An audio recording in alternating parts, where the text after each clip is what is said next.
फिर से रिपीट करें ह्यूमन जीनोम प्रोजेक्ट को। Yes sir. ठीक है, देखो ह्यूमन जीनोम प्रोजेक्ट में क्या था बेटा, एक सिंपल सा काम किया गया कि आपके डीएनए को लिया गया, ह्यूमन का डीएनए लिया गया और इस पूरे के पूरे डीएनए की क्या की गई बेटा, सीक्वेंसिंग की गई। सीक्वेंसिंग का मतलब बेटा, इसमें जीन सीक्वेंस को देखा गया, कौन कौन से जीन प्रेजेंट हैं, ठीक है, उन सभी को बेटा आइडेंटिफाई किया गया।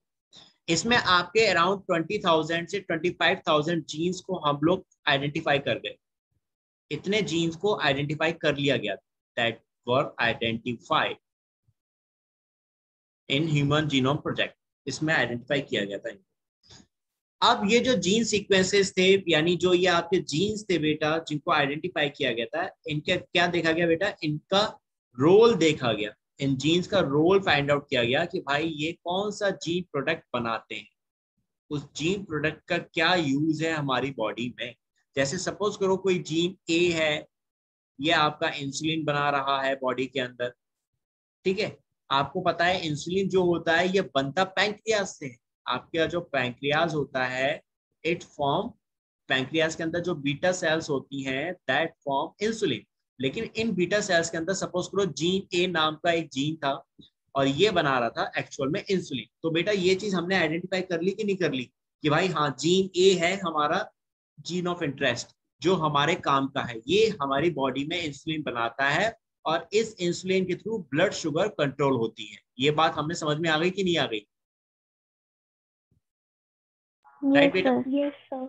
है ना। ये चीज हमें कैसे पता चली, with the help of human genome sequencing. हमने जब अपने डीएनए को पूरा स्टडी करना स्टार्ट किया था हमें ये बात पता चली। नहीं तो हमें ये पता था कि भाई पैंक्रियाज में इंसुलिन बनता है एंड यही इंसुलिन हमारे शुगर को कंट्रोल कर रहा है, ब्लड शुगर को। तो अगर कोई डायबिटीज पेशेंट है, किसी को डायबिटीज हो गई और उसमें इंसुलिन नहीं बन रहा है, इसका इंसुलिन की फॉर्मेशन जो थी वो स्टॉप हो गई, तो हम क्या करते थे पहले पुराने टाइम पर, कि किसी डायबिटीज पेशेंट के अंदर अगर इंसुलिन बनना बंद हो गया तो हम ऐसे डायबिटीज पेशेंट्स में क्या करते थे बेटा, आर्टिफिशियल इंसुलिन डालते थे। ऐसे पेशेंट्स में हम लोग आर्टिफिशियल इंसुलिन रखते थे। आर्टिफिशियल इंसुलिन का मतलब बेटा, हम लोग किसी दूसरे से, हम लोग जो इंसुलिन यूज करते थे एज ए आर्टिफिशियल, वो हम लोग लेते थे पिग से। जो पिग होता था उसके पैंक्रियाज से हम लोग इंसुलिन ले लिया करते थे और इस इंसुलिन को हम लोग डायबिटीज पेशेंट के ट्रीटमेंट के लिए यूज करते थे। तो इससे क्या होता था, डायबिटिक पेशेंट के अंदर और दूसरे इंफेक्शन हो जाते थे, यानी उनको और प्रॉब्लम हो जाती थी। ट्रीटमेंट तो ठीक से हुआ नहीं, बदले में और दिक्कतें हो गई उन पेशेंट्स। तो ये चीज हमें तब तक हमने ऐसा किया जब तक कि हमें ये बात पता नहीं चली कि भाई जीन ए नाम का कोई जीन है जो हमारी बीटा सेल्स में प्रेजेंट है पैंक्रियाज में और ये इंसुलिन बना रहा है। जब हमने इस जीन ए को आइडेंटिफाई कर लिया तो मैंने क्या किया, डीएनए में से ये जीन ए ले लिया और इसको बैक्टीरिया के अंदर डाल दिया। तो बैक्टीरिया ने क्या किया, मेरा जीन ए जो इंसुलिन बना रहा था, इस इंसुलिन को इस बैक्टीरिया ने बनाने लगा। बैक्टीरिया के अंदर भी यही इंसुलिन बन गया। नॉर्मली, नेचुरली इंसुलिन नहीं बन रहा था बैक्टीरिया में, लेकिन जब मैंने ये जीन ए जो मेरी बॉडी के अंदर था उसको जब बैक्टीरिया के अंदर डाला ई कोलाई में, तो ई कोलाई ने क्या किया, इंसुलिन बना लिया। ठीक है, जब इसने आर्टिफिशियली ये इंसुलिन बनाया, उसके बाद मैंने ये जो इकोलाई था इसके अंदर का जो इसका जेनेटिक मटेरियल था प्लाज्मिड, जिसमें मेरा जीन ए है, which contain my gene A also, मैंने ये वाला पार्ट लिया इसका प्लाज्मिड और अपना जीन ए और इसको एक होस्ट के अंदर डाल दिया। होस्ट सेल के अंदर मैंने इंट्रोड्यूस कर दिया बैक्टीरिया का प्लाज्मिड प्लस मेरा gene A.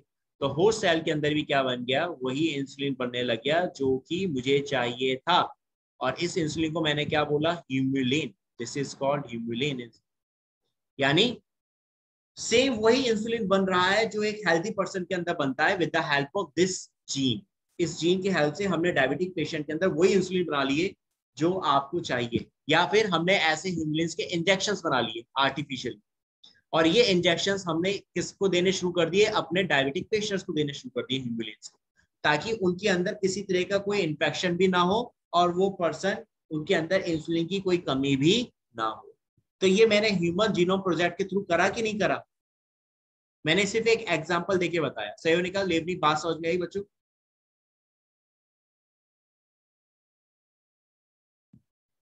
Should I repeat it again? Is it clear? Otherwise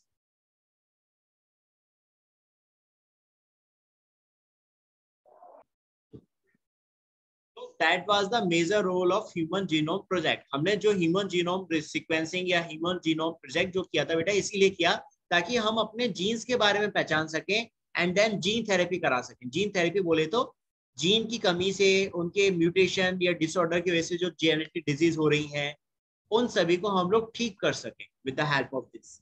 जैसे मैंने अभी आपको डायबिटीज का एक एग्जांपल देख सकता है। तो हमने ये देखा हमारा ये जीनोम ह्यूमन जीनोम प्रोजेक्ट जो था, ये आपका कब स्टार्ट हुआ था बेटा? ये आपका स्टार्ट हुआ था ड्यूरिंग 1990। आपका HGP ह्यूमन जीनोम प्रोजेक्ट जो था ये 1990 में स्टार्ट हुआ, 13 ईयर तक कंटिन्यू किया गया, 2013 में 2003 में जाके ये कंप्लीट हुआ था। और इसको स्टार्ट करने वाले कौन थे बेटा? आपकी अमेरिका में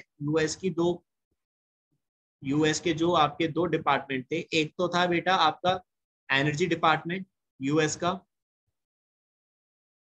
और दूसरा था बेटा इनका health department, energy department and health department जो था national institute of health, that is NIH। इन दोनों ने मिलकर ये आपका ह्यूमन जीनोम प्रोजेक्ट 1990 में स्टार्ट किया था और 2003 में इसको कंप्लीट किया था। शुरुआत में केवल ये दो थे, बाद में फिर यूके, आपका चाइना और डिफरेंट डिफरेंट कंट्रीज जो थे वो भी इसमें इन्वॉल्व हो गए बेटा।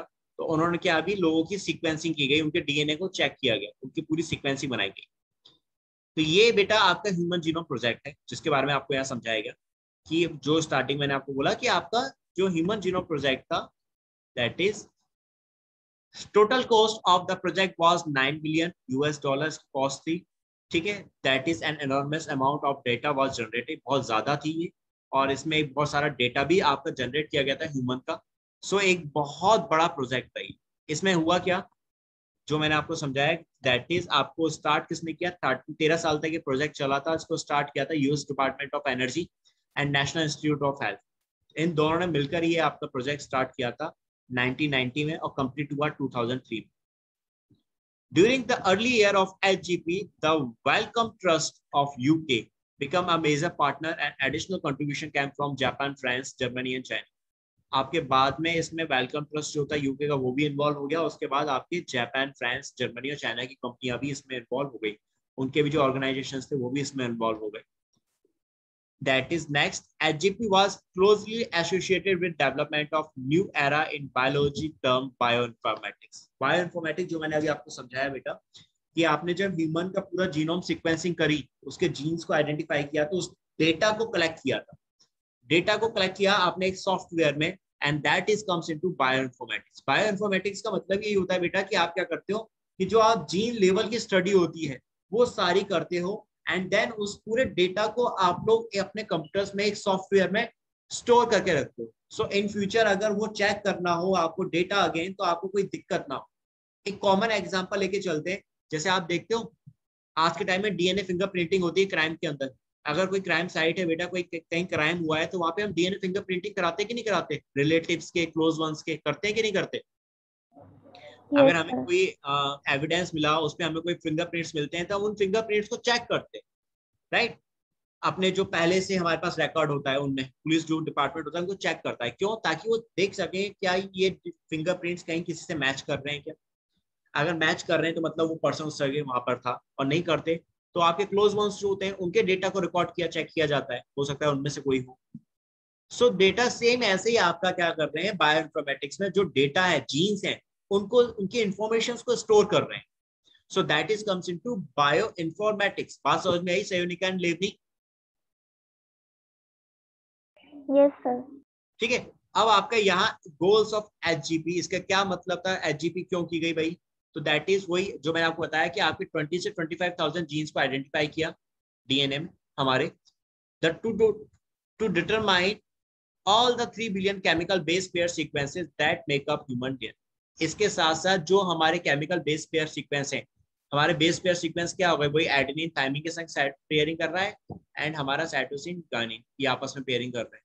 तो इन सभी बेस पेयर्स को आइडेंटिफाई करना, दैट इज पहला, जीन्स को आइडेंटिफाई करना। जीन्स को आइडेंटिफाई करने के संग संग जो हमारे बेस पेयर है उनको आइडेंटिफाई करना, that is, and then after इसके बाद इन सभी डेटा को आप लोग स्टोर करना, जो अभी हमने देखा बायोइन्फॉर्मेटिक्स में जो हम करते हैं, इन सभी डेटा को हमने स्टोर किया एंड देन उन स्टोर करने के बाद उन डेटा को हमने फिर अगेन एनालाइज किया, उनको अगेन से रीचेक किया, उनके फंक्शंस हमने देखे कि क्या काम कर रहे हैं ये, एंड देन इसके बाद बेटा इस टेक्नोलॉजी को दूसरे सेक्टर्स में, दूसरी इंडस्ट्रीज में हमने ट्रांसफर किया। जैसे मैंने अभी एग्जांपल दिया था इंसुलिन का, कि भाई आपके ह्यूमन जीनोम प्रोजेक्ट में आपने देखा कि जीन ए जो होता है वो आपका इंसुलिन बना रहा था, आपने ये इंफॉर्मेशन जो हेल्थ इंडस्ट्रीज है, जो मेडिसिन बनाती हैं कंपनियां, फार्मास्यूटिकल्स हैं, उनके संग शेयर की, उनको बताया कि भाई जीन ए जो है वो आपका इंसुलिन बनाता है। तो उन्होंने क्या किया बेटा, सबसे पहले इंसुलिन बनाया था, आर्टिफिशियल इंसुलिन बनाया था। जैसे मैंने आपको यहाँ एग्जांपल दिया ना ह्यूमुलिन का, दैट इज कि आपको सबसे पहले जो आपने आर्टिफिशियल इंसुलिन बनाया था Humulin with the help of gene A, इसको बनाने वाली कंपनी का नाम था Eli Lilly. That is a name of that company, Eli Lilly is a name of, ये यूएस की कंपनी है बेटा, जिसने सबसे पहले ये आर्टिफिशियल इंसुलिन बनाया था। तो बेटा ये फार्मेसी जो आज के टाइम में आप देखते हो ना कि दवाइयां बनाती हैं, अलग अलग मेडिसिन बनाती हैं, इंजेक्शन बनाती हैं, बेटा कैसे बनाते हैं? Obviously with the help of research. जो आपके साइंटिस्ट, जो आपके लोग रिसर्च करते हैं, वो जब उस इंफॉर्मेशन को शेयर करते हैं, तब मेडिसिन फार्मेसी जो होती है, फार्मास्यूटिकल कंपनियां, वो प्रोडक्ट बनाना स्टार्ट करती हैं। तो यही चीज एचजीपी में की गई कि जो इंफॉर्मेशन हमने डेटा के, अपने डेटा से कलेक्ट करी, ह्यूमन डीएनए के डेटा से कलेक्ट करी, उनको फिर दूसरी इंडस्ट्रीज के संग शेयर किया, ताकि सही प्रोडक्ट्स बनाए जा सके और ज्यादा बेटर ट्रीटमेंट हो सके जेनेटिकल डिजीज का। बात समझ में आई Sayonika and Levni? Yes sir. ठीक है। And last, that is to address the ethical, legal, social issues that may arise from the project। यानी जो भी इश्यूज क्रिएट हुए थे आपके, चाहे एथिकल हो, लीगल हो, सोशल इश्यूज हो, ELSI that is ethical, legal, social issues, तो ये कोई भी इश्यूज थे उन सभी को डील करना, ये सब आपके एचजीपी का मेन काम था। सो बेटा please write down all these points now, जो मैंने आपको समझाया।